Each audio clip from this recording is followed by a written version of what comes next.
News के इकलौते family show news की पाठशाला में आप सभी का स्वागत। मैं हूं सुशांत सिन्हा।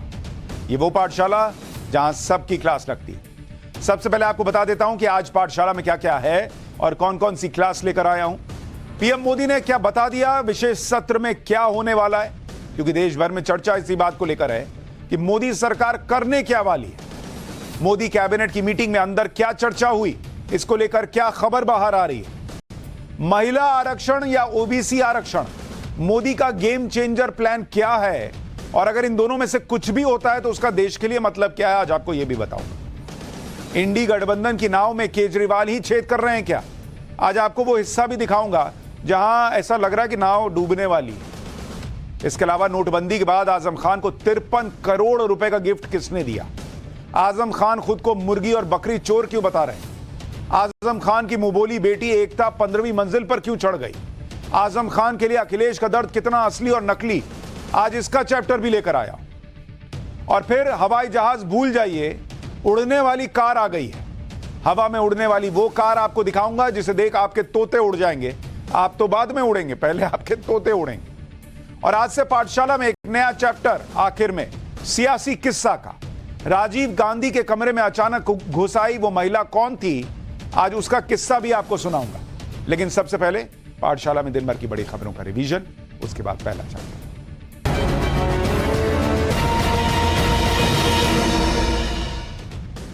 उत्तर प्रदेश के मुख्यमंत्री योगी आदित्यनाथ आज वाराणसी पहुंचे। सीएम योगी ने वाराणसी में पीएम मोदी के दौरे को लेकर चल रही तैयारियों की समीक्षा की। सीएम ने अटल आवासीय विद्यालय करसड़ा का निरीक्षण भी किया। सीएम योगी स्कूल में लगे डिजिटल साइन बोर्ड पर लिखकर बच्चों से सवाल भी पूछते दिखे। पीएम मोदी 23 सितंबर को एक दिन के दौरे पर अपने संसदीय क्षेत्र वाराणसी पहुंचने वाले हैं। इस दौरान पीएम अटल आवासीय विद्यालय करसड़ा का उद्घाटन करेंगे।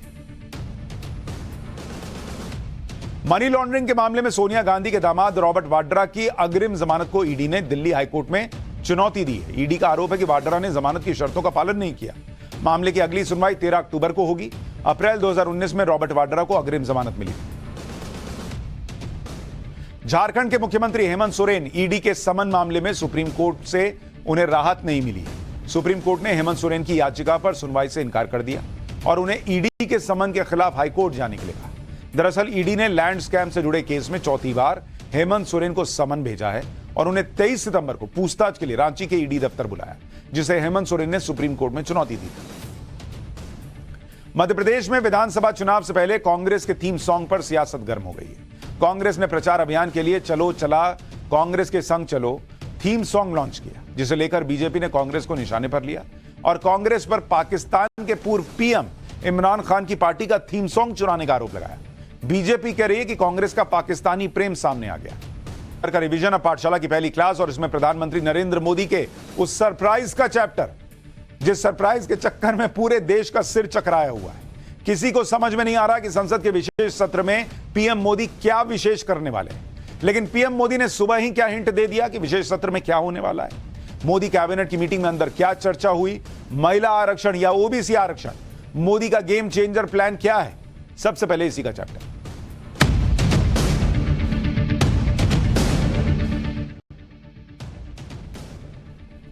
आज पूरे दिन इसी बात की चर्चा हुई कि संसद का विशेष सत्र तो शुरू हो गया। भाई सब इंतजार कर रहे थे कि मोदी जी विशेष सत्र में क्या करने वाले हैं, लेकिन पीएम मोदी इस विशेष सत्र में क्या स्पेशल करने वाले हैं वो अभी तक किसी को पता नहीं चला है। शाम से क्या कहिए, जब से मोदी जी बोल के हटे संसद में, उसके बाद से फोन की घंटियां बज रही हमारी। सब एक दूसरे से, पत्रकारों से पूछ रहे हैं कि भैया तुमको पता चला क्या होने वाला है, तुमको पता चला क्या होने वाला है। सब अलग अलग कयास लगा रहे हैं कि प्रधानमंत्री नरेंद्र मोदी क्या करने वाले हैं। पीएम अक्सर लोगों को सरप्राइज करते हैं, ये तो सबको पता है, लेकिन इस बार का सरप्राइज क्या है कि ऐसा सरप्राइज कि जिसके लिए विशेष सत्र बुला लिया गया, यह पब्लिक को समझ में नहीं आ रहा। पब्लिक को क्या, पत्रकारों को भी समझ में नहीं आ रहा, नेताओं को भी समझ में नहीं आ रहा, इंडी गठबंधन को भी समझ में नहीं आ रहा, और इसीलिए वो इधर से उधर तीर चला रहे हैं। कभी वन नेशन वन इलेक्शन पर बोलने लगते हैं, कभी महिला आरक्षण पर बोलने लगते हैं, लेकिन चर्चा इसकी हर तरफ है। इतना ही नहीं, शाम को 1.5 घंटे कैबिनेट की मीटिंग भी हुई है, जिसके बाद सस्पेंस और बढ़ गया खत्म होने के बजाय कि आखिर पीएम मोदी के मन में चल क्या रहा है। क्योंकि अमूमन कैबिनेट की जब मीटिंग होती है तो उसके बाद एक प्रेस ब्रीफिंग होती है, मतलब पत्रकारों को बताया जाता है कि भैया हमने अंदर क्या चर्चा की। अब आज का कमाल देखिए, कैबिनेट की मीटिंग 1.5-2 घंटे चली और उसके बाद प्रेस ब्रीफिंग ही नहीं हुई। अब हम लोग पत्रकार और सस्पेंस में कि भैया ये क्या है, क्या अंदर हुआ ऐसा कि कोई बताने को तैयार नहीं। पीएम मोदी क्या करने वाले हैं इसके बारे में कोई बताने को तैयार नहीं, लेकिन क्या करने वाले हैं पीएम, इसका हिंट उन्होंने सुबह दिया था। इसके बारे में हम आपको बताएंगे आगे, लेकिन पहले यह समझना जरूरी है कि कल का दिन देश के लिए कितना ऐतिहासिक रहने वाला है, क्योंकि कल पुरानी संसद से नई संसद में प्रवेश होने जा रहा है। कल गणेश चतुर्थी भी है, जो विघ्नहर्ता माने जाते हैं गणेश जी, उनके लिहाज से नई संसद अगर उसी दिन गणेश चतुर्थी के दिन उसमें काम शुरू होता है, तो प्रधानमंत्री ने खुद कहा कि भाई इसका मतलब भारत के आगे बढ़ने में कोई विघ्न नहीं आएगा। इसलिए ऐसा विश्वास है कि इस शुभ दिन पर नई संसद में जब देश की कामों की नई शुरुआत होगी तो देश के रास्ते के सारे विघ्न हट जाएंगे। पीएम मोदी ने इसी आस्था और विश्वास की बात आज की भी है। एक बार प्रधानमंत्री को सुनिए, फिर आगे की बातें बता दूं। कल गणेश चतुर्थी का पावन पर्व है। गणेश जी विघ्नहर्ता देवता माने जाते हैं। अब भारत की विकास यात्रा में कोई विघ्न नहीं रहेगा। निर्विघ्न रूप से सारे सपने, सारे संकल्प भारत परिपूर्ण करेगा और इसलिए गणेश चतुर्थी के दिन ये नव प्रस्थान नए भारत के सारे सपनों को चरितार्थ करने वाला बनेगा। इसलिए भी ये सत्र छोटा है, लेकिन बहुत मूल्यवान है। प्रधानमंत्री जो कहते हैं कई बार उसके बीच में से आपको लाइनें पकड़नी थी। वो कह रहे हैं सत्र छोटा है लेकिन बहुत मूल्यवान है। लेकिन कल क्या होने वाला है, अब इसको लेकर चर्चा है। जो जानकारियां हैं आपको वो बता देता हूं कि कल सुबह 9:30 बजे पुरानी संसद भवन में सेंट्रल हॉल के सामने ग्रुप फोटो सेशन होगा। अभी जो आपको तस्वीर दिखा रहे थे वो उसी ग्रुप फोटो सेशन के लिए, एक बार वो तस्वीर देखिए, ये देखिए, ये ग्रुप फोटो सेशन के लिए पूरा जो है अरेंजमेंट किया गया है और सारे सांसद यहां बैठेंगे और यहां पर फोटो होगी कि भैया पुराने संसद को छोड़ के अब हम नई संसद में जा रहे हैं। तो एक यादगार फोटो हो जाएगी। फिर 11 बजे सेंट्रल हॉल में विशेष कार्यक्रम शुरू होगा। इसमें संसद की ऐतिहासिक विरासत का भी उल्लेख किया जाएगा। भारत को 2047 तक विकसित देश बनाने का संकल्प लिया जाएगा। इस कार्यक्रम में उपराष्ट्रपति, पीएम और लोकसभा स्पीकर बोलेंगे। कार्यक्रम में नेता विपक्ष लोकसभा के और नेता प्रतिपक्ष राज्यसभा भी बोलेंगे। कुछ वरिष्ठ सांसद भी सेंट्रल हॉल के कार्यक्रम को संबोधित करेंगे। सेंट्रल हॉल का कार्यक्रम 11 बजे से दोपहर 12:30 बजे तक चलेगा। सेंट्रल हॉल के कार्यक्रम के बाद सारे सांसद नई संसद भवन में चले जाएं। नई संसद में दोपहर 1:15 पर लोकसभा की कार्रवाई शुरू होगी। लेकिन इसके बीच सबसे ज्यादा चर्चा जिस बात की है वो है यह है कि प्रधानमंत्री नरेंद्र मोदी का सरप्राइज क्या है। अब किसी को इसमें इंटरेस्ट ही नहीं है कि भाई नई संसद में जाएंगे, अंदर से कैसा दिखेगा, कैसा काम। नहीं भाई, लोग बैठे हैं कि क्या मोदी जी करने वाले, वो कौन सा फैसला है जो पीएम करने वाले हैं और जिसके लिए स्पेशल सेशन बुलाया गया। क्योंकि कयास तो बहुत लगाए जा चुके हैं। जब से स्पेशल सेशन की बात हुई तब से मुद्दों की अटकलें लगाई जा चुकी। जैसे मैंने आपको बताया था कि यूसीसी बिल, कुछ लोग कह रहे हैं एक देश एक चुनाव, इंडिया भारत मतलब भारत नाम करने जा रहे हैं, जल्द चुनाव हो जाएगा, पीओके पर बड़ा ऐलान, ऐसी तमाम चीजें चल रही। अब जब यह सस्पेंस खत्म होने वाला है तो उससे पहले यह कयास लगाए जा रहे हैं कि विशेष सत्र में 2 प्रमुख बिल आ सकते हैं। मतलब अब इन कयासों के बीच में 2 और बिल का जिक्र आ गया। और ये जो 2 बिल हैं, ये 2 बिल कौन से हैं आपको बता देता हूं।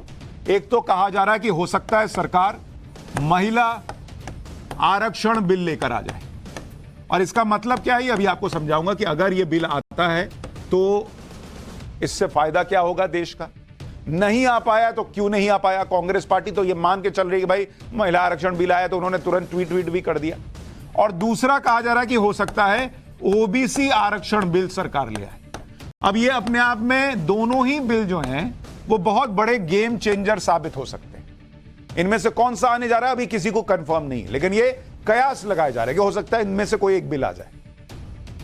अब इनमें क्या होगा किसी को पता तो है नहीं, क्योंकि ये सिर्फ प्रधानमंत्री नरेंद्र मोदी ही जानते हों या अब उनकी कैबिनेट जानती होगी।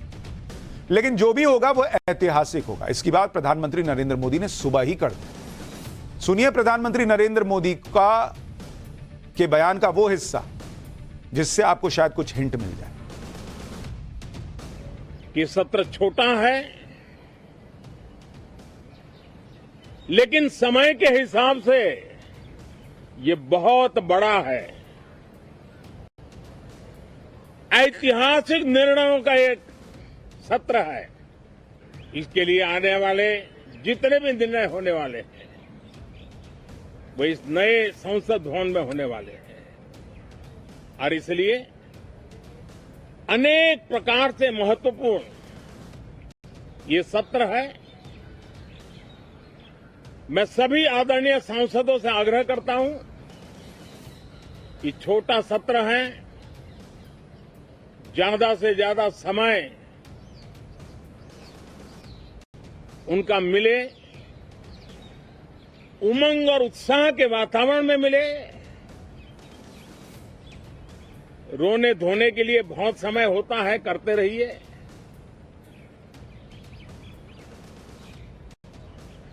जीवन में कुछ पल ऐसे भी होते हैं जो उमंग से भर देते हैं, विश्वास से भर देते हैं। यानी प्रधानमंत्री नरेंद्र मोदी ने दो बातों का हिंट तो दे दिया। एक कि ऐतिहासिक फैसले नई संसद में हो सकते हैं, और ऐतिहासिक मतलब हिस्टोरिकल अगर फैसला होगा तो कुछ तो बड़ा होगा। और दूसरा उन्होंने कहा कि रोने धोने का बहुत मौका मिलेगा विपक्ष, तो वो आगे कीजिएगा। इसका मतलब हो सकता है कुछ ऐसा होने जा रहा हो जिस पर विपक्ष फिर छाती पीटे।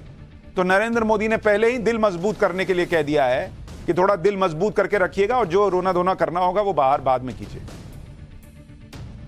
अब जिस तरह के संकेत मिल रहे हैं, जिस तरह से विपक्ष बेचैन है, उससे कई लोग ये कह रहे हैं कि महिला आरक्षण बिल नई संसद में आ सकता है, क्योंकि कांग्रेस ने इसी बेचैनी में आज दिन भर महिला आरक्षण के मुद्दे की बात की, जिसका मतलब यह था कि कहीं ये क्रेडिट प्रधानमंत्री नरेंद्र मोदी ना ले जाएं। लेकिन महिला आरक्षण बिल का इतिहास यह है कि यह बिल करीब 27 साल से संसद में लटका है। 1996 में देवेगौड़ा सरकार ने सबसे पहले महिला आरक्षण बिल पेश किया, लेकिन बिल पर खूब हंगामा हुआ और बिल को संसदीय समिति के पास भेज दिया गया। फिर 1998 में अटल बिहारी वाजपेयी की सरकार ने महिला आरक्षण बिल पेश किया, लेकिन फिर से संसद में काफी हंगामा हुआ और बिल लटक गया। फिर अटल बिहारी वाजपेयी की सरकार ने 1999, 2002 और 2003 में महिला आरक्षण बिल को पास कराने की फिर कोशिश की, लेकिन राजनीति की वजह से बिल पास नहीं हो पाया।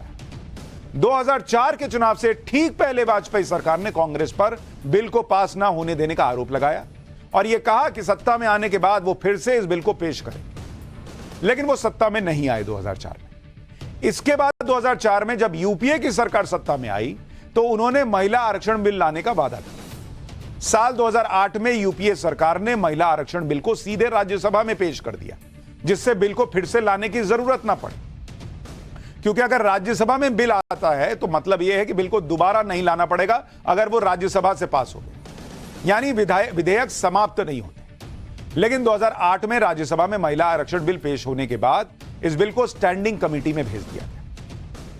फिर 9 मार्च 2010 को महिला आरक्षण बिल राज्यसभा में पास हो गया, लेकिन उसके बाद यह पिछले 13 साल से लटका हुआ है। अब आपके मन में भी यह सवाल आ रहा होगा कि जब 2010 में महिला आरक्षण बिल राज्यसभा में पास हो गया तो फिर इसे लोकसभा में पेश क्यों नहीं किया? क्योंकि भाई प्रक्रिया यही है, लोकसभा राज्यसभा दोनों जगह से पास कराना है। तो राज्यसभा में जब पास करा लिए यूपीए की सरकार वाले, तो फिर लोकसभा में क्यों नहीं पेश किए?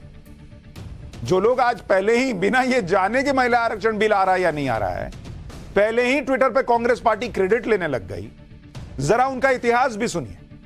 लोकसभा में यह बिल क्यों नहीं आ पाया यूपीए के जमाने में? इसका कारण यह था कि महिला आरक्षण बिल को पास कराने के लिए किसी भी सदन में 2/3 बहुमत की जरूरत है। जब साल 2010 में यह बिल राज्यसभा में आया तो राज्यसभा में वोटिंग के दौरान बिल के समर्थन में 186 वोट पड़े और विरोध में मात्र 1 वोट पड़ा। 2010 में राज्यसभा में कांग्रेस को बीजेपी, लेफ्ट और दूसरी पार्टियों का साथ मिल गया, लेकिन मामला फंसा लोकसभा में। तब लोकसभा में यूपीए को बाहर से समर्थन दे रही पार्टियां जैसे आरजेडी, समाजवादी पार्टी और बीएसपी बिल के तत्कालीन स्वरूप के विरोध में थी। यूपीए को बाहर से समर्थन देने वाली बीएसपी ने राज्यसभा में भी बिल का बहिष्कार किया। हंगामा करने पर आरजेडी और समाजवादी पार्टी के सांसदों को मार्शल ने बाहर निकाल दिया था। राज्यसभा से जैसे ही बिल पास हुआ तो आरजेडी, समाजवादी पार्टी ने समर्थन वापस लेने की धमकी दे डाली कि हम तो सरकार ही गिरा देंगे, जाओ। क्योंकि दोनों पार्टियां यह चाहती थी कि महिलाओं को दिए जा रहे आरक्षण में पिछड़े वर्ग और मुस्लिम महिलाओं को आरक्षण देने की व्यवस्था होनी चाहिए। वही पुराना दर्द। आरजेडी और समाजवादी पार्टी के रुख ने यूपीए सरकार की मुश्किलें बढ़ा दी। सरकार में कांग्रेस की सहयोगी ममता बनर्जी ने भी इस बिल पर नाराजगी जाहिर कर दी और यह नाराजगी इतनी ज्यादा थी कि टीएमसी सांसदों ने राज्यसभा में महिला आरक्षण विधेयक के लिए हुए मतदान में हिस्सा तक नहीं लिया। तब ममता बनर्जी की मांग थी कि महिला आरक्षण विधेयक में मुस्लिम महिलाओं के लिए अलग से प्रावधान होना चाहिए।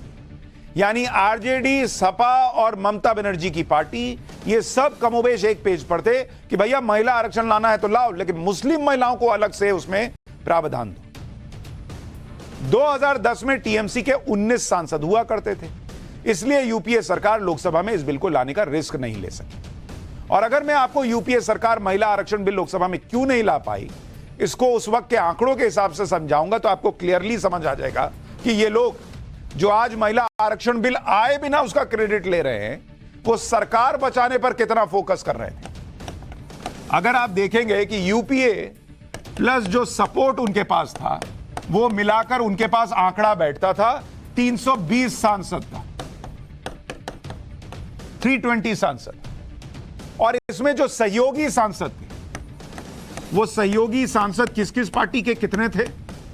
अगर आप इसको देखेंगे, समाजवादी पार्टी के उस वक्त लोकसभा में 21 सांसद थे। इसी तरह से अगर आप आरजेडी को देखेंगे, उनके 4 सांसद और बीएसपी के 21 सांसद। यानी अगर सबको आप मिला दीजिए तो यह कुल बैठता है 46 सांसद का मामला। और अगर इन 46 सांसदों को आप इस 320 में से घटा दीजिए तो मामला बैठेगा 274 का, और जो हाफ वे मार्क होता है वो होता है 272 पर, यानी इसमें +2 करते 274 आता है। और इस तरह के बिल को पास कराने के लिए 2/3 सांसदों की जरूरत पड़ती है। इसमें टीएमसी के 19 सांसद तो जोड़े ही नहीं। अगर टीएमसी भी नाराज हो जाती तो मामला ही खत्म था, सरकार ही गिर जाती। राज्यसभा में 9 मार्च को बिल पास होने के बाद 10 मार्च को लालू और मुलायम मनमोहन सिंह से मिले और फिर कभी महिला आरक्षण बिल लोकसभा में आया ही नहीं उस मीटिंग के बाद। अब लालू जी और मुलायम जी ने जो भी कहा हो, लेकिन मनमोहन सिंह सरकार उसके बाद हिम्मत नहीं जुटा पाई कि वो महिला आरक्षण बिल लाए। और आज कांग्रेस पार्टी सिर्फ मीडिया रिपोर्ट्स देखकर कि भाई महिला आरक्षण बिल आ सकता है, तुरंत गिनाने लगी कि हमने तो महिलाओं के लिए ये किया, हमने महिलाओं के लिए वो किया, कि कहीं महिलाओं का समर्थन ज्यादा नरेंद्र मोदी को ना मिल जाए। उनका डर भी वाजिब है, वो भी अभी आपको बताता हूं कि वो क्यों घबरा। महिला आरक्षण बिल अगर पास होता है तो इसका मतलब क्या होगा, यह भी समझिए। इसका मतलब यह होगा कि संसद और विधानसभाओं में महिलाओं का प्रतिनिधित्व बढ़ जाएगा। पार्टियों पर भी बाध्यता हो जाएगी कि वो महिलाओं को टिकट दें, क्योंकि भाई सीट ही महिला के लिए रिजर्व है, तो भाई महिला कैंडिडेट ही ना उतारिएगा। महिला सशक्तिकरण की दिशा में बहुत बड़ा कदम होगा। G20 की अध्यक्षता के बीच दुनिया भर में भारत से बहुत बड़ा मैसेज भी जाएगा कि महिलाओं को आगे लाने के लिए कितना जरूरी है। अगर महिला आरक्षण बिल लाया गया और वो पास हुआ तो उसका असर अब नंबर्स के जरिए भी आपको समझाता हूं। आज की डेट में अगर आप देखेंगे कि महिलाएं अगर आप देखेंगे लोकसभा में कितनी महिला सांसद हैं, लोकसभा में 78 महिला सांसद, यानी 15% से कम, 15% से भी कम महिलाएं इस वक्त लोकसभा में सांसद हैं। राज्यसभा में यह आंकड़ा कितना है महिला सांसदों का?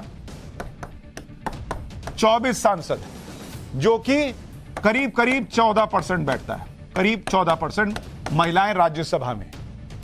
राज्यों में महिला विधायक अगर आप देखिएगा तो 18 राज्य ऐसे हैं जहां पर महिला विधायक 10% से कम है, 10% से भी कम महिला विधायक।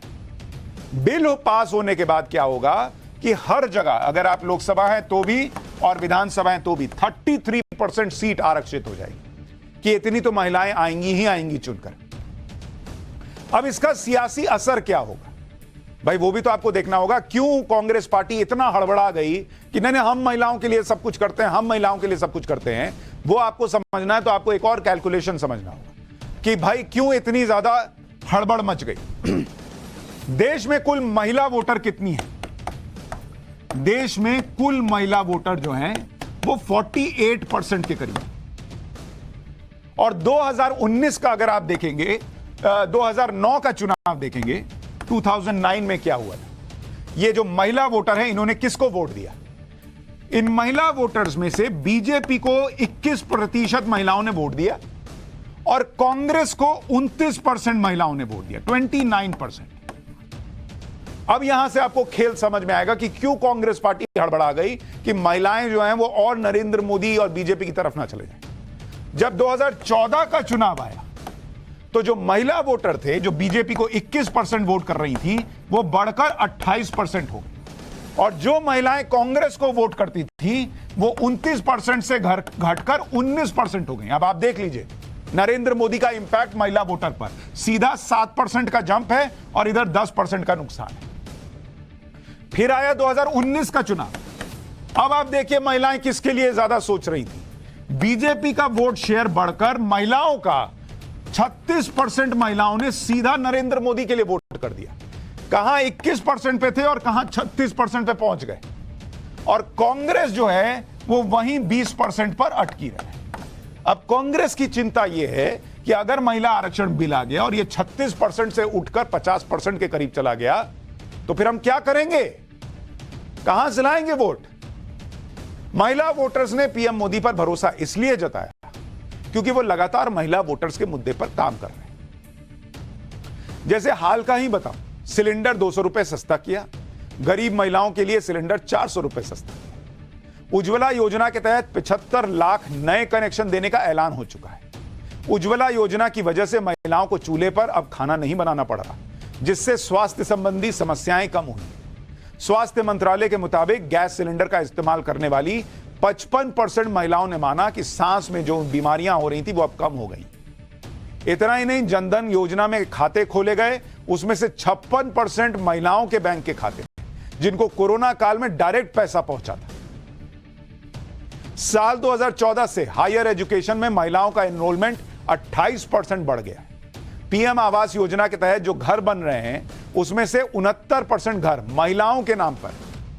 तो नरेंद्र मोदी चूंकि महिलाओं की तकलीफ समझ रहे हैं, अभी तो इसमें शौचालय जो बने हैं वो जोड़ा ही नहीं, जिसे नरेंद्र मोदी इज्जत घर कहते हैं। तो स्वास्थ्य बेहतर करने के लिए चूल्हा दिया, मतलब सिलेंडर दिया, इज्जत देने के लिए इज्जत घर यानी शौचालय मिला, अकाउंट में डायरेक्ट पैसा देने के लिए अकाउंट खुल गया और साथ ही राशन जो है वो मुफ्त में पहुंच रहा। महिलाएं जो है वो किसके लिए वोट करेंगी आप अंदाजा लगा लीजिए। और महिला आरक्षण हो गया तो फिर तो क्या ही है। अगर महिला आरक्षण जैसा बिल आया और पास हुआ तो यह ऐतिहासिक होगा। लेकिन एक तरफ पीएम मोदी विशेष सत्र को ऐतिहासिक बनाने की प्लानिंग में जुटे हैं तो दूसरी तरफ विपक्ष की प्लानिंग डिरेल होती दिख रही है। कैसे इंडी गठबंधन की नाव में केजरीवाल ही छेद कर रहे हैं, अब जरा इसका चैप्टर देखिए।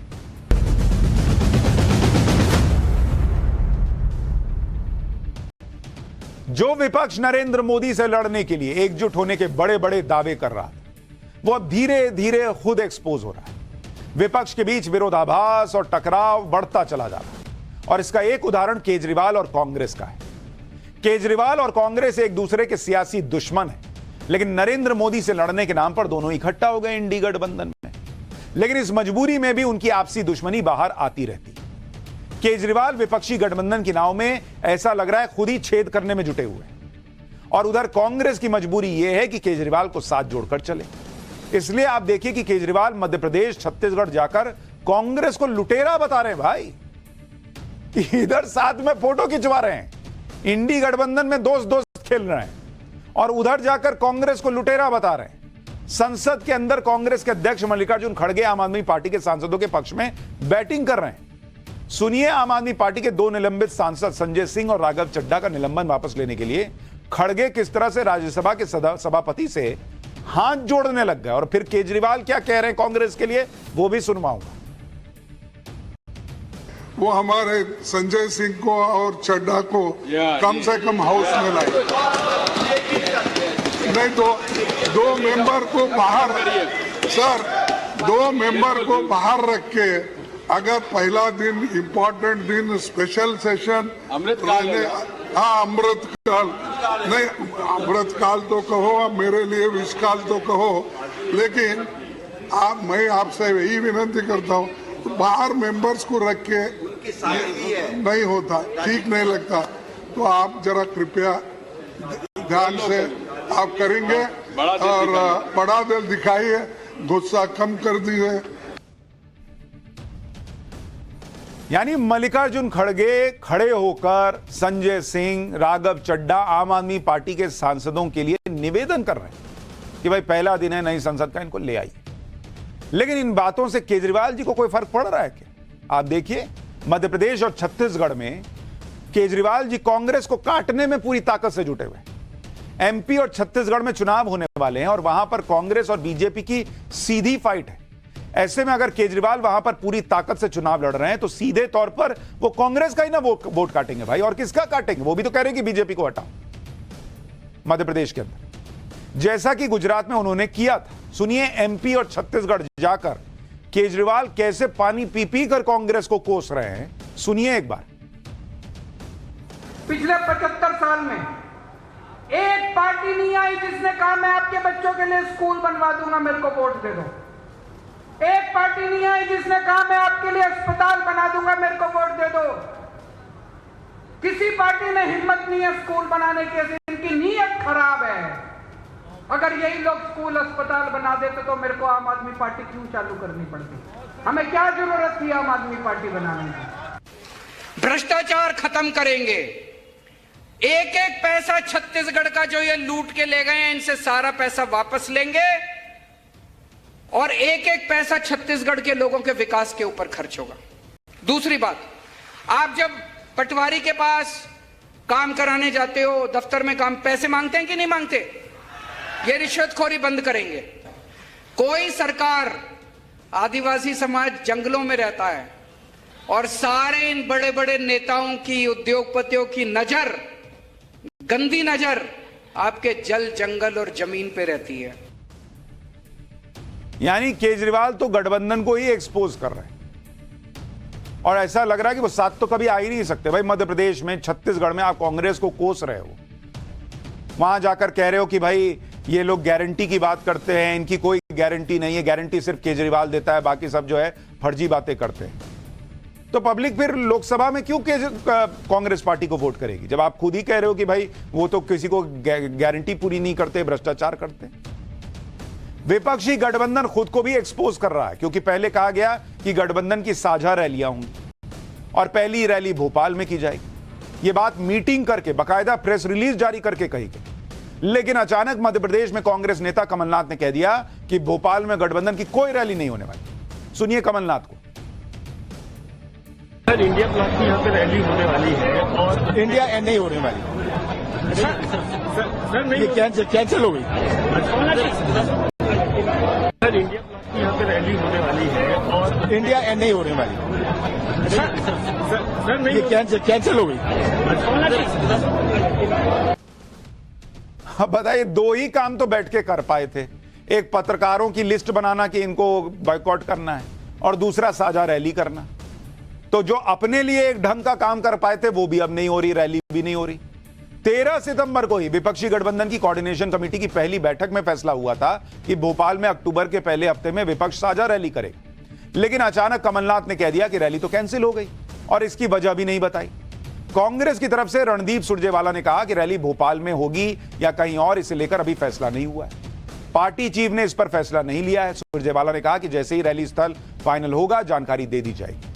अब सवाल उठ रहे हैं कि जब भोपाल का वेन्यू फिक्स नहीं था तो फिर इंडिया गठबंधन की तरफ से ऐलान क्यों किया गया? बीजेपी दावा कर रही है कि सनातन धर्म के खिलाफ गठबंधन की पार्टियों के बयान की वजह से कांग्रेस डर गई है और वेन्यू को कैंसिल कर दिया। रैली कैंसिल होने की एक वजह खुद कमलनाथ भी हो सकते हैं, क्योंकि वो मध्य प्रदेश में खुद को सनातन प्रेमी बता रहे हैं, सॉफ्ट हिंदुत्व के ट्रैक पर चल रहे हैं। खुद को हनुमान भक्त बता रहे हैं। ऐसे में कमलनाथ को डर हो सकता है कि अगर साझा रैली में सनातन विरोधी बयान देने वाले नेता आए, अब डीएमके वहां नजर आएगी, तो लोग पूछेंगे कि भाई आप खुद को सनातन ही बता रहे हो और सनातन को मिटाने की बात करने वालों के साथ खड़े हो, तो वोटर कंफ्यूज नहीं हो जाएगा और ऐसे में चुनाव में नुकसान हो सकता है। दूसरी बात यह है कि अगर भोपाल में रैली हुई तो पूरा चुनाव राष्ट्रीय मुद्दों की तरफ डाइवर्ट हो सकता है। कमलनाथ को आशंका हो सकती है कि कहीं राष्ट्रीय मुद्दों के चक्कर में स्थानीय मुद्दे ना दब जाएं। तीसरी बड़ी बात कि अगर वहां केजरीवाल जी मंच पर नजर आएंगे और वहीं कमलनाथ भी नजर आएंगे तो वोटर कंफ्यूज हो जाएगा कि भाई कांग्रेस को वोट करना है या आम आदमी पार्टी को। खैर, वजह जो भी हो, यह समझना जरूरी है कि अंदरूनी टकराव को लेकर गठबंधन पहले से ही चर्चा में, और उसके बाद अगर इस तरह अपने ही फैसले से यूटर्न लेना पड़ रहा है तो मैसेज तो यही जाएगा कि गठबंधन में इतनी एकजुटता भी नहीं है कि एक रैली का वेन्यू फिक्स कर लें, और जिनसे रैली का वेन्यू फिक्स नहीं हो रहा वो क्या सीट शेयरिंग करेंगे भाई। विपक्ष ना तो कोई फैसला ले पा रहा है, ना ही जो फैसले ले रहा है उस पर टिक पा रहा है। उन फैसलों पर सब सहमत भी नहीं होते और ऐसा करके ये खुद की पोल खोल रहे हैं। जैसे एक फैसला 14 एंकर्स को बॉयकॉट करने का लिया इन लोगों ने, जिसमें मेरा नाम, नाविका जी का भी नाम है। सबने इसका विरोध किया, लेकिन विपक्ष ने अपनी मनमानी में फैसला लिया और अब विपक्ष में नीतीश कुमार जैसे नेता ही कह रहे हैं कि उनको तो फैसले की कोई जानकारी नहीं थी, वो तो पत्रकारों के साथ हैं। सुनिए नीतीश कुमार को। पत्रकारों के एक समूह को इंडिया गठबंधन द्वारा बाइकाट किया जा रहा है, इस पर सर ये हमको नहीं पता, मुझे यही देखते कि बताएंगे हम कहे के लिए पत्रकार के पक्ष में। देखिए, जब पूरी आजादी मिल जाएगी सबको तो पत्रकार को जो अच्छा लगेगा वो लिखेगा, जो मन करेगा। विचार तो है पत्रकार। हालांकि देखिए, हम किसी के खिलाफ नहीं। अब ये लोग क्या अंदर मीटिंग में बैठ के कर रहे हैं, मुझे तो समझ ही में नहीं आ रहा। साझा रैली करेंगे, हो नहीं रही। पत्रकार बैन करेंगे, उसमें नीतीश कुमार करेंगे हम पत्रकार के साथ हैं, हम ये सब भी नहीं पढ़ते। यानी विपक्ष के अंदर अजब गजब खेल चल रहा है, सब एक दूसरे को काट रहे हैं, लेकिन दिखावा ऐसा कर रहे हैं कि भाई हम सब एक साथ हैं। इसी बीच विपक्ष में अब एक ऐसा खेमा खड़ा हो रहा है जो थर्ड फ्रंट के नाम से विपक्ष की मुश्किलें बढ़ाएगा। एआईएमआईएम के अध्यक्ष असदुद्दीन ओवैसी अब थर्ड फ्रंट बनाने के लिए एक्टिव हो गए। मतलब एक तरफ एनडीए हो गया, फिर ये इंडिया अलायंस हो गया और अब थर्ड फ्रंट आएगा, और कह रहे हैं कि तेलंगाना के मुख्यमंत्री केसीआर से इस बारे में बात कर चुके हैं, जिसमें ओवैसी, मायावती और केसीआर के साथ देश की कुछ और छोटी पार्टियां शामिल हो सकती हैं। सुनिए थर्ड फ्रंट को लेकर ओवैसी की प्लानिंग क्या है। नहीं, मुझे इसकी कोई फिक्र नहीं है, ना परवाह है कि हमको नहीं बुलाया गया, बल्कि इसमें तो बहन मायावती भी नहीं है, केसीआर नहीं है, नॉर्थ ईस्ट के कई पार्टीज नहीं है, इसमें कई हिंदी हार्टलैंड के, महाराष्ट्र के जो छोटी पार्टियां हैं जिनका एक बहुत बड़ा रोल है वो नहीं है। तो अब ये लोग सेल्फ स्टाइल्ड सेकुलरिज्म के चौधरी हैं लोग, तो उनको मुबारक हो इनका जो भी कर रहे हैं। हमने तो हमारे मुख्यमंत्री से जो हमने बात की थी उनसे हमने कहा कि आप इसको लेकर आगे बढ़िए, पेशरफ करिए और एक थर्ड फ्रंट बनाइए जिसमें आप खुद टीआरएस होगी, दूसरे जो पार्टीज बाहर हैं उनको लीजिए।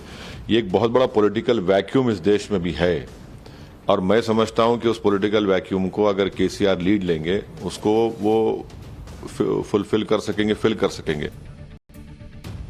यानी अब थर्ड फ्रंट भी आने वाला है ऐसा लग रहा है। और इस राजनीति के बीच पीएम मोदी ने आज बड़ी लकीर खींची, जो उस विपक्ष के लिए बड़ा सबक है, जो विपक्ष कभी G20 में कमियां निकालता है, कभी चंद्रयान मिशन का महत्व कम करने की कोशिश करता है, कभी उसको सर्जिकल स्ट्राइक के सबूत चाहिए होते हैं। यानी भारत को आज कोई भी उपलब्धि मिले, भारत का आज कहीं भी सम्मान हो जाए, विपक्ष उसमें कोई ना कोई कमी निकालने में लग जाता है, क्योंकि उन्हें इस बात से दिक्कत है कि देश की अगुवाई प्रधानमंत्री नरेंद्र मोदी कर रहे हैं और कहीं नरेंद्र मोदी को भारत की उपलब्धियों का क्रेडिट ना मिल जाए। लेकिन आप दूसरी तरफ प्रधानमंत्री नरेंद्र मोदी को देखिए। आज जब पुरानी संसद में विशेष सत्र की शुरुआत हुई और पीएम नरेंद्र मोदी का भाषण हुआ, तो उस भाषण में पीएम मोदी ने आजादी के 75 साल के इतिहास में हर किसी के योगदान की बात की। उन्होंने पंडित नेहरू के योगदान की भी बात की। सुनिए उन्होंने पंडित नेहरू पर क्या कहा। पंडित नेहरू जी, शास्त्री जी, वहां से लेकर के अटल जी, मनमोहन सिंह जी तक एक बहुत बड़ी श्रृंखला जिसने इस सदन का नेतृत्व किया है और सदन के माध्यम से देश को दिशा दी है। देश को नए रंग रूप में ढालने के लिए उन्होंने परिश्रम किया है, पुरुषार्थ किया है। आज उन सबका गौरवगान करने का भी अवसर है। ये वो सदन है जहां पंडित जी को इसलिए भी याद किया, अनेक बातों के लिए याद करेगा, लेकिन हम जरूर याद करेंगे इसी सदन में पंडित नेहरू का at the stroke of midnight की गूंज हम सबको प्रेरित करती रहेगी। यह बड़ा सिंपल सा फर्क है नरेंद्र मोदी और विपक्ष के बीच का। नरेंद्र मोदी बार बार यह दिखाते हैं कि जब बात देश की हो तो वो पॉलिटिक्स साइड रख देते हैं, लेकिन विपक्ष बार बार यह दिखाता है कि जब बात देश की भी हो तो वो नरेंद्र मोदी के आगे, उनके विरोध के आगे सोच नहीं पाते। और यही बात जब देश के लोग देखते हैं, ये फर्क लोग देखते हैं, तो नरेंद्र मोदी में उनका विश्वास और बढ़ जाता है। पाठशाला में अब अगले चैप्टर का वक्त हो गया। आजम खान का चैप्टर। नोटबंदी के बाद आजम खान को 53 करोड़ का गिफ्ट किसने दिया? आजम खान खुद को मुर्गी और बकरी चोर क्यों बता रहे हैं? आजम खान की मुंहबोली बेटी एकता 15वीं मंजिल पर क्यों चढ़ गई? और आजम खान के लिए अखिलेश का दर्द कितना असली निकला? आज इसका चैप्टर।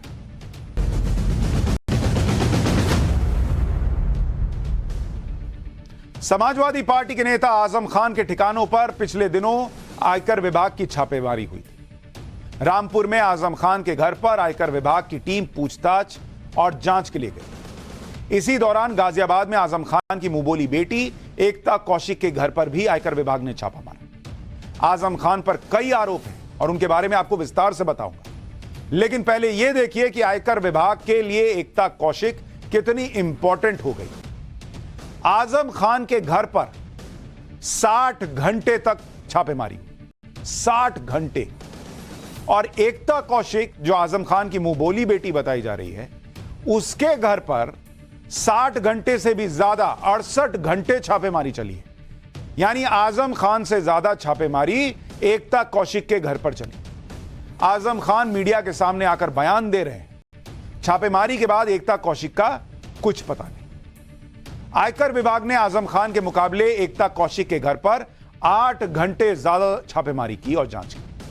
और इस दौरान आयकर विभाग को कई ऐसे दस्तावेज मिले हैं, बताया जा रहा है, जिनके बारे में कहा जा रहा है कि वो आजम खान की मुश्किलें बढ़ा सकते हैं। दूसरी तरफ एकता कौशिक कहां है, यह किसी को पता नहीं। इनकम टैक्स डिपार्टमेंट के एक्शन के बाद से एकता गायब बताई जा रही है। आयकर विभाग ने टैक्स चोरी के आरोप और फंड में हेराफेरी के आरोप में आजम खान के ठिकानों पर छापेमारी की।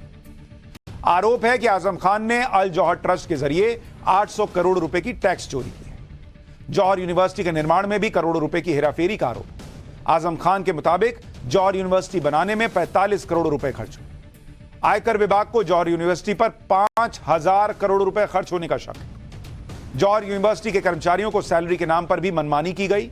जौहर यूनिवर्सिटी के लिए चंदा देने वालों की कोई जानकारी नहीं है। आयकर विभाग के धड़ाधड़ छापों से आजम खान हिल गए। आजम खान खुद को ही मुर्गी चोर, बकरी चोर बता रहे हैं। सुनिए आजम खान को एक बार।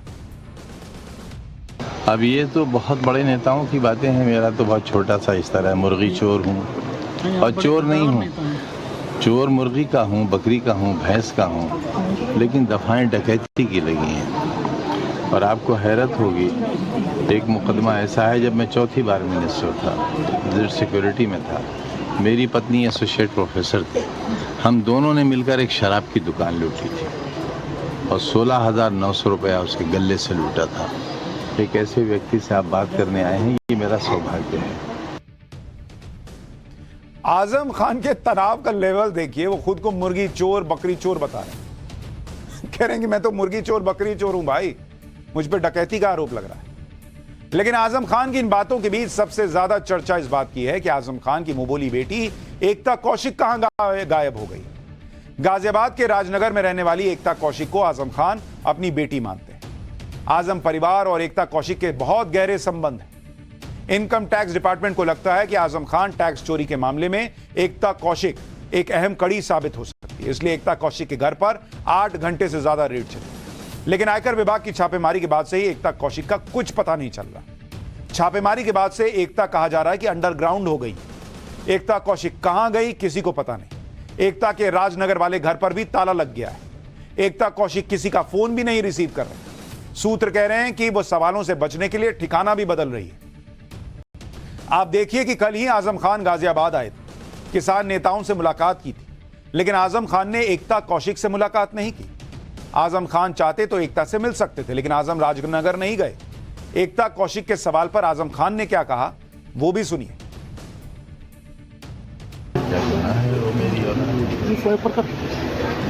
सही से मिसाल नहीं बनाएंगे।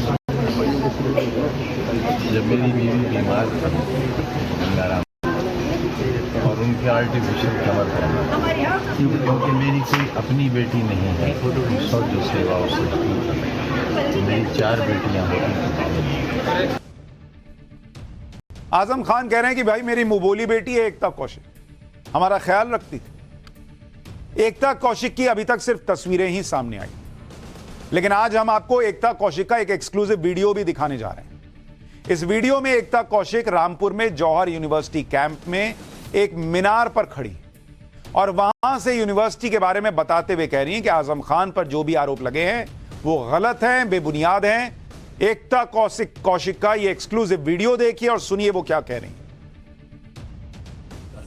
अस्सलाम वालेकुम। मैं इस समय मोहम्मद अली जौहर यूनिवर्सिटी के एक मीनार पे एटलीस्ट 15वीं मंजिल पे खड़ी हूँ, सिर्फ आप लोगों को 2 चीज़ों से रूबरू कराने के लिए कि जो इल्ज़ाम मोहम्मद आजम खान साहब पे लगे हैं वो बिल्कुल ही बेबुनियाद हैं। इस समय योगी सरकार ने आजम खान साहब पे जो इल्ज़ाम लगाए हैं कि उन्होंने यूनिवर्सिटी के अंदर गवर्नमेंट प्रॉपर्टी हथिया रखी है, मैं वही चीज़ आपको दिखाना चाह रही हूँ। सबसे पहले मैं आपको दिखाऊंगी पीछे PWD का, मेरे ठीक बिल्कुल सामने PWD का वो गेस्ट हाउस है जिसके बारे में उन्होंने कह रखा है कि वो यूनिवर्सिटी के कैंपस के अंदर कर रखा है, जिसका यूनिवर्सिटी से कुछ लेना देना नहीं है। आप देख सकते हैं बाकायदा बहुत ही ऊंची बाउंड्री वहाँ पे हो रही है यूनिवर्सिटी की। मैं बहुत ऊपर आई हूँ सिर्फ इसलिए कि आप लोगों को ढंग से दिखा सकूं कि यहाँ पर यूनिवर्सिटी का सरकारी चीज़ों से कुछ लेना देना नहीं है और जो बेबुनियाद इल्ज़ाम आजम खान साहब पे लगाए वो बिल्कुल गलत है। इसके बाद मैं आप लोगों को दिखाऊंगी वो सामने इंटरनेशनल स्टेडियम जो अखिलेश सरकार द्वारा बना गया था, जिसका भी यूनिवर्सिटी से कुछ लेना देना नहीं है। आप स्टेडियम के सामने और यूनिवर्सिटी के बीच में सड़क भी देख सकते हैं, प्लस एक बाउंड्री जा रही है जो कि ऊपर वायरिंग से भी बिल्कुल सिक्योरिटी पॉइंट ऑफ व्यू से बिल्कुल क्लियर कर रखा है कि यूनिवर्सिटी का इस स्टेडियम से कुछ लेना देना नहीं है। एकता कौशिक का ये वो वीडियो है जिसमें वो आजम खान को डिफेंड करती है। इनकम टैक्स डिपार्टमेंट की रेड के दौरान एकता कौशिक ने क्या क्या बताया, सूत्रों ने क्या बताया है, उसके हिसाब से आपको बताता हूं कि एकता कौशिक ने जौहर ट्रस्ट पर गोलमोल जवाब दिया। ट्रस्ट का लीगल काम देखने की बात मानी। सोर्सेज कह रहे हैं कि आजम परिवार से रिश्तों की बात भी एकता कौशिक ने मानी। रियल स्टेट में लगा है एकता के परिवार का पैसा, यह भी बात मान ली गई। दूसरे राज्यों में कारोबार फैला है, यह भी एकता कौशिक ने माना, यह सोर्सेज कह रहे हैं। हालांकि आरोप तो यह भी है कि एकता कौशिक जौहर यूनिवर्सिटी से जुड़ी हुई थी और एकता को जौहर यूनिवर्सिटी में हो रहे हेरफेर के जो आरोप लग रहे हैं उसकी जानकारी थी। हालांकि एकता कौशिक इन सारी बातों से इनकार करती हैं। हमारे सहयोगी ने जब एकता का पक्ष जानने के लिए उन्हें फोन किया तो एकता ने क्या कुछ कहा वो सुनिए। जो IT रेड हुआ था उसी के रिगार्डिंग बात करना था। जी वो आए थे, पूछा था, मैंने कोऑपरेट किया, जो उन्होंने मांगा वो सब मैंने उनको दिखा दिया। अच्छा अच्छा। 3 दिन चली, 68 आवर्स के करीब चली। कल रात को 2 बजे गए हैं वो लोग यहाँ से। अच्छा अच्छा। तो क्या मैम जौहर यूनिवर्सिटी जो जौहर ट्रस्ट है उससे रिलेटेड? जी जी उसी से रिलेटेड आए थे। तो आप तो काम देखती हैं ना मैम उनका कभी कभी? नहीं, मैं लीगल देखती थी, उससे रिलेटेड मेरा कोई मतलब नहीं था। अच्छा, उससे मुकदमे दिल्ली आते हैं सिर्फ मैं वो देखती थी। अच्छा अच्छा अच्छा। तो क्या मतलब आजम खान जी से रिलेटेड भी कोई चीजें पूछताछ किया था या सिर्फ? जी उन्हीं से ही रिलेटेड पूछताछ हुई है सारी। अच्छा अच्छा जी उन्हीं से रिलेटेड पूछताछ हुई है। तो डॉक्यूमेंट्स वगैरह भी कुछ सर्च किया था मैम? हाँ सब पूरी घर की तलाशी हुई है, सब चीजें सर्च हुई। 3 दिन उनका पूरा प्रोसीजर चला है, जो प्रोटोकॉल वो फॉलो करते हैं वो सब किया। कहा जा रहा है ये हमारी भी उनसे आखिरी बातचीत थी और उसके बाद से एकता कहां है किसी को पता नहीं। एकता कौशिक और आजम खान के परिवार के बीच गहरे संबंध थे और इसी वजह से एकता कौशिक अखिलेश यादव के परिवार के करीब भी आ गई। ये तस्वीरें एकता कौशिक और आजम खान के परिवार के संबंधों को बयां कर रही है। आजम खान से संपर्क में आने के बाद एकता कौशिक की जान पहचान अखिलेश यादव और उनकी पत्नी डिंपल से भी हुई। धीरे धीरे एकता कौशिक और अखिलेश यादव के परिवार के भी अच्छे कनेक्शन बनते गए। आजम खान और अखिलेश यादव के परिवार के साथ अच्छे संबंधों के पीछे एकता की डिग्री को भी बड़ी वजह बताया जा रहा है। एकता कौशिक कानून की जानकार हैं और एकता के पास LLB की डिग्री भी है। सूत्रों के मुताबिक इसी वजह से आजम खान ने एकता को अल जौहर ट्रस्ट के लीगल मामले सौंप दिए। एकता अल जौहर ट्रस्ट के लीगल कॉरेस्पॉन्डेंस का काम देखती थी। अपने काम की वजह से एकता ने आजम खान का भरोसा जीत लिया। जब आजम जेल गए तो ट्रस्ट के दूसरे काम भी एकता कौशिक को सौंप दिए गए। सूत्रों का दावा है कि इसी के बाद एकता कौशिक का दबदबा बढ़ने लगा। समाजवादी पार्टी में भी एकता कौशिक की चर्चा चलने लगी। एक तरफ एकता कौशिक के आजम खान एंड फैमिली से करीबी संबंध थे तो दूसरी तरफ अखिलेश यादव के साथ भी उनके कनेक्शन मजबूत होते गए। अब आयकर विभाग की रेड के बाद एकता कौशिक को लेकर कई तरह की चर्चाएं चल रही हैं। सूत्रों का दावा है कि समाजवादी पार्टी की सरकार के दौरान एकता के परिवार का कारोबार तेजी से बढ़ा। एकता का दबदबा इतना था कि SP के बड़े नेता भी उसके सामने खामोश रहते थे। समाजवादी पार्टी के नेता एकता कौशिक पर कुछ भी बोलने से बचते थे। कहा तो यह भी जा रहा है कि एकता कौशिक का परिवार राजनीति में रहा है और एकता कौशिक के परिवार के संबंध कांग्रेस और समाजवादी पार्टी दोनों के साथ रहे। सूत्रों के मुताबिक एकता कौशिक के राजनीतिक संबंधों का लाभ उनके परिवार को भी मिलता रहा है। एकता के पिता सुरेंद्र कौशिक GDA में अकाउंटेंट थे। सुरेंद्र कौशिक का नाम स्वर्ण जयंतीपुरम जमीन आवंटन घोटाले में आया था। आरोप है कि सुरेंद्र कौशिक को बचाने के लिए आजम खान ने फोन किया था। मामला हाईकोर्ट में लंबित होने की वजह से आजम खान कुछ कर नहीं पाए। एकता के ससुर परितोष शर्मा GDA में JE थे और 2005 में इस्तीफा दे दिया। 2005 में एकता के ससुर परितोष रियल एस्टेट का काम शुरू कर चुके थे। एकता को लेकर इस तरह की कई बातें चर्चा में हैं। अब इनमें कितनी सच्चाई है, यह जांच के बाद ही सामने आ पाएगा। उधर एकता कौशिक फिलहाल अंडरग्राउंड है, लेकिन आजम खान की परेशानी खत्म होने का नाम नहीं ले रही। आजम खान के खिलाफ जांच का दायरा नोटबंदी के समय तक पहुंच गया है। सूत्रों के मुताबिक 2016 में नोटबंदी के बाद आजम खान को बेशुमार गिफ्ट मिले। नोटबंदी के बाद जौहर यूनिवर्सिटी को 50 करोड़ रुपए का दान मिला। एक ही व्यक्ति ने जौहर यूनिवर्सिटी को 50 करोड़ रुपए दान किए थे। आयकर विभाग इन तोहफों और दान देने वाले व्यक्ति की जानकारी निकाल रही है। आयकर विभाग के छापों से आजम खान की मुश्किलें बढ़ी रही हैं, लेकिन आजम खान का असली दर्द समाजवादी पार्टी को लेकर है। आजम खान कई बार कह चुके कि समाजवादी पार्टी से उनको वो मदद नहीं मिल रही जो मिलनी चाहिए। समाजवादी पार्टी अध्यक्ष अखिलेश यादव के रवैये से भी वो हैरान है। आप देखिए कि आजम खान पर 3 दिन तक छापेमारी हुई और इस दौरान अखिलेश यादव ने सिर्फ 2 ट्वीट किए। 13 सितंबर को अखिलेश यादव ने ट्वीट किया और लिखा कि सरकार जितनी कमजोर होगी विपक्ष पर छापे उतने बढ़ते जाएंगे। इस ट्वीट में अखिलेश ने आजम खान का नाम तक नहीं लिया था और 13 सितंबर को ही आजम खान के घर पर रेड शुरू हुई। इसके बाद आजम खान पर अखिलेश का अगला ट्वीट 15 सितंबर को रात 9:30 बजे आया। इसमें अखिलेश यादव ने लिखा कि आज 3 दिन बाद जाकर आजम खान साहब के यहां छापे खत्म हुए, या कहिए जुल्म की दास्तां की एक और कहानी। आवाम को समझ आ रहा है और उनके साथ जो हो रहा है वो किसी और के साथ भी हो सकता है। वक्त नहीं लगता वक्त के बदल जाने में, तख्त के पलट जाने में। सवाल यह है कि अखिलेश यादव आजम खान को खुलकर समर्थन क्यों नहीं कर रहे, आजम खान से दूरी क्यों बना रहे हैं। इन सवालों के जवाब आजम खान के कम होते राजनीतिक कद में छिपे हैं। दरअसल 2019 के बाद से ही आजम खान सियासी रूप से कमजोर हो रहे हैं। आजम खान की विधानसभा सदस्यता जा चुकी है। रामपुर विधानसभा उपचुनाव में बीजेपी को जीत मिली थी। बीजेपी के आकाश सक्सेना विधायक हैं। रामपुर लोकसभा सीट भी बीजेपी के कब्जे में। आजम के बेटे अब्दुल्ला की विधानसभा सदस्यता जा चुकी है। अब्दुल्ला आजम की सीट स्वार टांडा भी NDA जीत चुकी है। आजम खान का दबदबा और रसूख पहले जैसा नहीं रह गया। आजम खान के ऊपर दर्जनों मुकदमे अलग चल रहे हैं। आजम खान कई महीने तक जेल में भी रह चुके हैं, जिस वजह से आजम खान की राजनीतिक सक्रियता कम हो गई। और इसीलिए कहा जा रहा है कि अखिलेश यादव आजम खान से अब थोड़ा दूर हो गए। थोड़ा बहुत बोलते हैं कि शायद मुस्लिम वोट जो है वो उसको ऐसा ना लगे कि भाई आजम खान को भूल ही गए। और ये बात तो आजम खान का परिवार भी कह रहा है कि भाई उस तरह से मदद नहीं मिल रही जैसी मिलनी चाहिए। लेकिन इतना जरूर है, मदद मिले न मिले, आजम खान की मुश्किलें बढ़ सकती हैं अगर इनकम टैक्स को बहुत कुछ मिल गया। आजम खान का सियासी सफर तो जमीन पर आ गया है, लेकिन